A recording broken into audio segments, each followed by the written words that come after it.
Ben Studio is really about making a game that we want to play.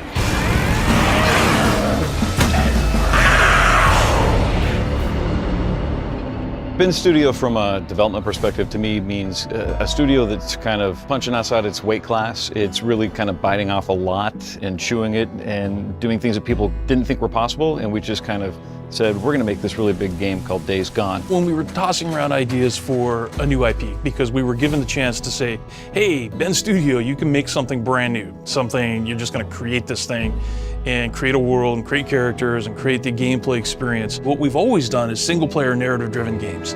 You know, all the Siphon Filter games and Resistance Retribution and Uncharted, of course. We learned so much from working on Uncharted for how to tell that kind of a story. From the start of the process, we had about 40 to 50 people, but we realized it's next gen, it's big, we need to grow. And so we brought people on strategically to kind of, from other AAA studios to kind of really help us, up our game in every department. At this point, we're sitting at about 130 people total in the studio. So it's much bigger than we've ever been, but still way smaller than you would expect for a game this big.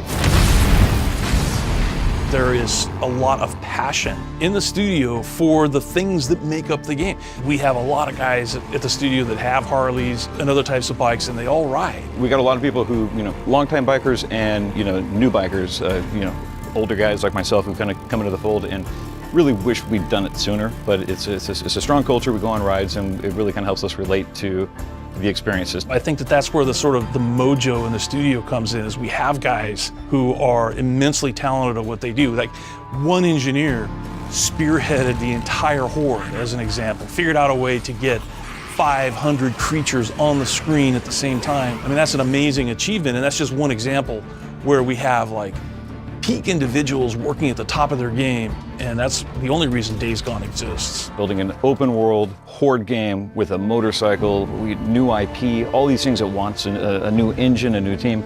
I think that it's just our ability to kind of declare, this is our mission statement, this is our goal, and just kind of do whatever it takes to achieve it. I think that that's our superpower, and we just went for it. In a way, I think that's like Deacon from the game, going up against a horde. That's been a metaphor for us making Days Gone.